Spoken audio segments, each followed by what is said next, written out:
guys, what is up? It is I, the Concrete Catwalk. Those of you who are new to my channel, welcome. I'm a reseller who loves all things thrift, vintage, new, nearly new, estate selling, you name it, I love it. To my catwalkers, mwah!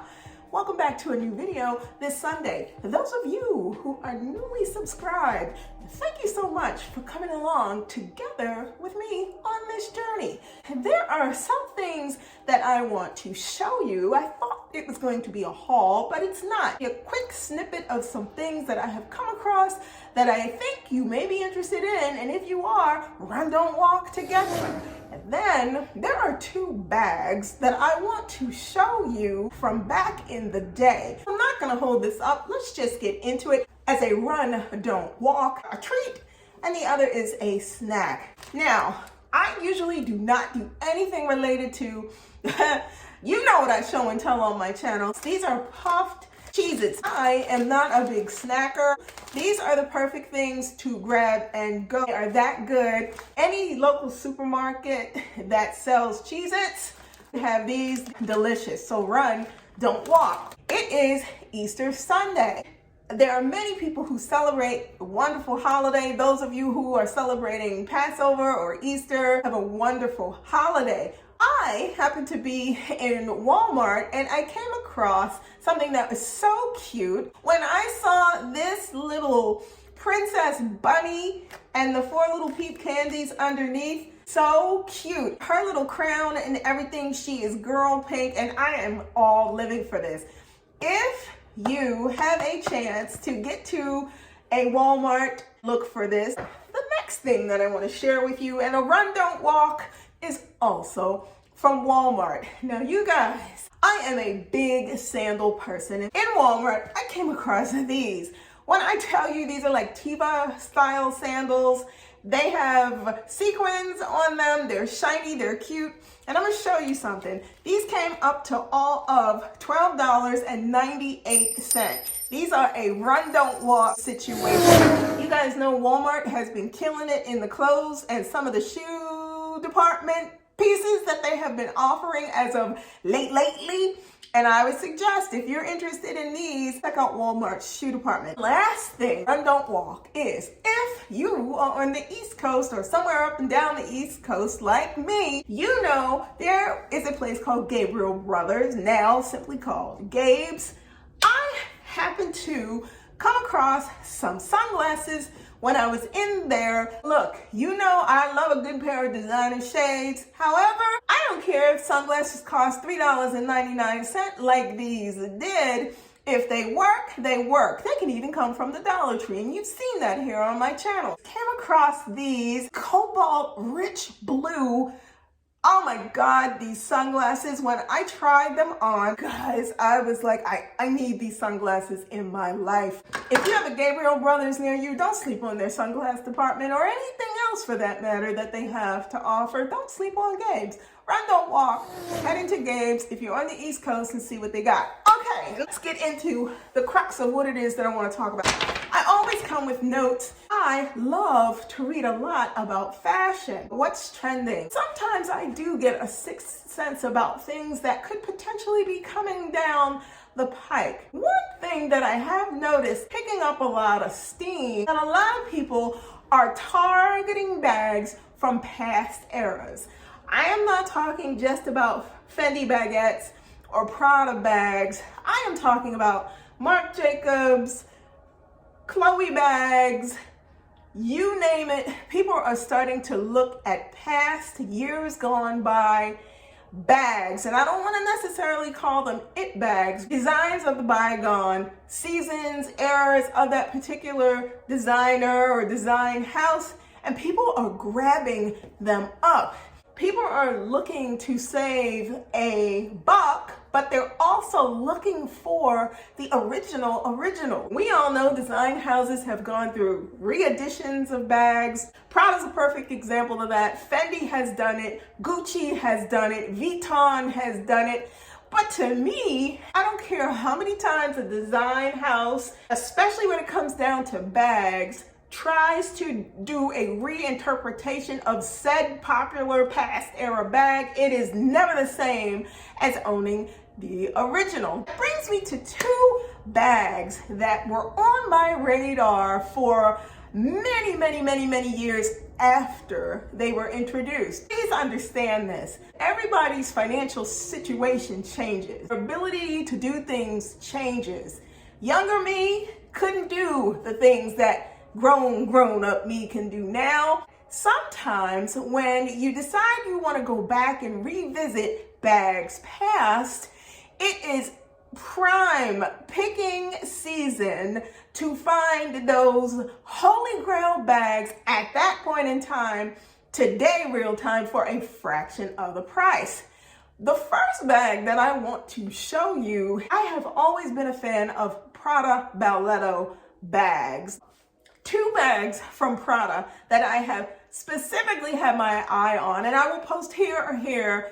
The first, that pradafairybag from 2008. And if I am not correct on the year, you guys can correct me or I'll correct myself. I have eyeballed so hard back then. That bag retailed for a little under $2,000. Try finding a pradafairybag today that is not less than $6,000 to $7,000. That is a collector's piece. I saw where there was a fairy bag that was offered on Vestiaire Collective 4 or 5 months ago. Let's just say five months ago. Somebody snagged that bag for all of $367. Had I saw that bag at that point in time, I would have bought that bag. Let me get into the bag that I came across, which leads us to the second Prada bag. I've been eyeballing the Prada Lace Balletto. I decided to pick this bag up from Vestiaire Collective for all of $189. This bag retailed for a little under $1,800 brand new from the middle 2000s.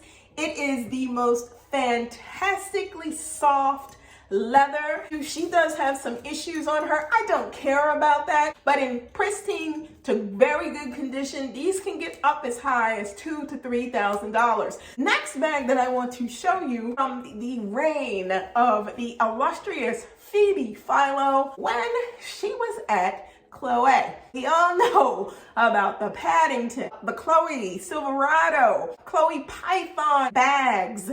We all know about the Chloe Betty. I went looking for a particular Chloe bag. I had an interest in the Betty.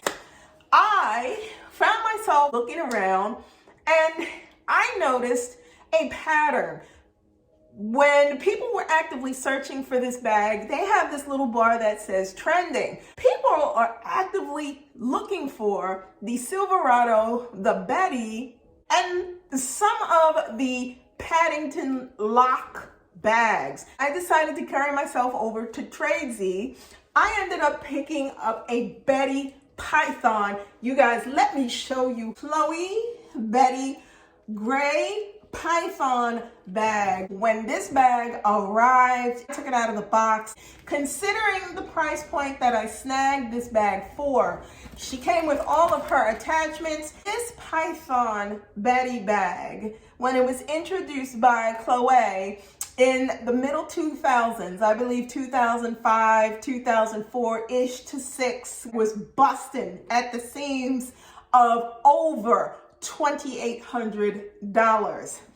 I ended up scoring this bag, please have a seat when I tell you this, for all of $165 on Tradesy's site. I'm gonna give you a little heads up since we're there.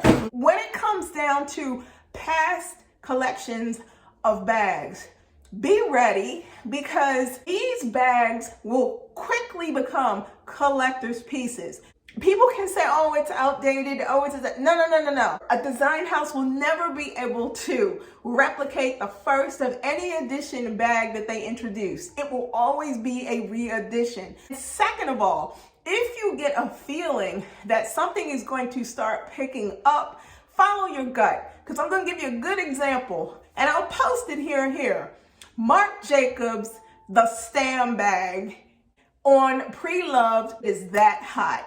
It is a search I think everybody, and you know what, is searching for, rightfully so. It is a classic piece that Marc Jacobs introduced in the 2000s. If you are interested in that stand bag, or you're interested in some of these past collection pieces, grab it while it is at a price point that works and you're not standing there trying to get the first edition of a bag that has literally blown off the charts and you get priced out because everybody wants that bag.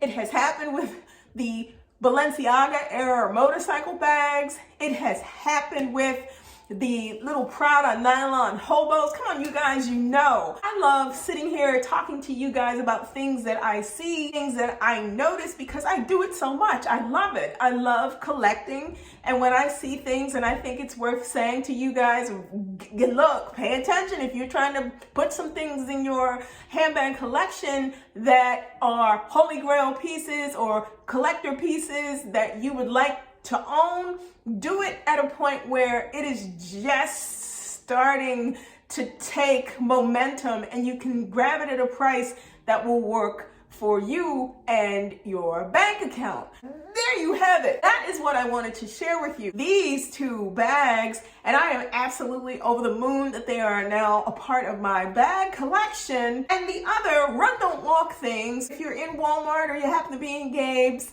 and you come across some of those things that I suggested, the Peeps, the Cheez-It Puffs, grab those because they are definitely worth getting. Let me know in the comments below, past season, many season, 2000s bags. What are your thoughts about the creep up of the interest in bags from past eras coming up slowly on the radar and the grab run up that people are doing in order to secure those bags? Let me know in the comments below. Let me know about some of the things that I shared with you as well. If you do not want to miss out on anything that I post, you know what to do. Like, comment, and subscribe to my channel. I post videos every Sunday. So if you do not want to miss out on anything I post, tap that and you'll receive notifications each time I post a new video. Links to my socials will be in the description box below. Head on over to Poshmark, check out my closet. I am Concrete Catwalk on Poshmark.